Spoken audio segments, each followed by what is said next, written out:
Έτοιμος. Δεν πάω αυτό. Όχι, όχι.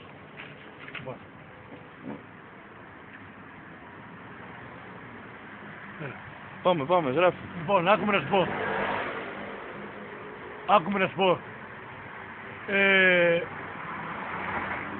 Περνάνε μάξια μας, δεν κάνει κόρπο. Ο Πειραιάς, περνάνε μάξια, κάνει Δεν κόρπο. πειράζει. Ακούγεσαι. Δεν έχει φύγει όλος. Όχι, κάθε ακόμα μέσα. Ναι. Λοιπόν. Ο Πειραιάς λέω, ο Πειραιάς έχει ένα εκατομμύριο Ολυμπιακούς. Μόνο. 1 εκατομμύριο Ολυμπιακούς.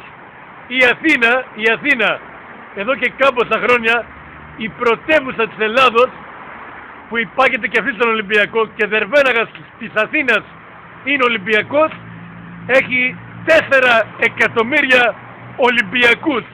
Και ο Μάκης Άρα- είναι Πειραιώτης.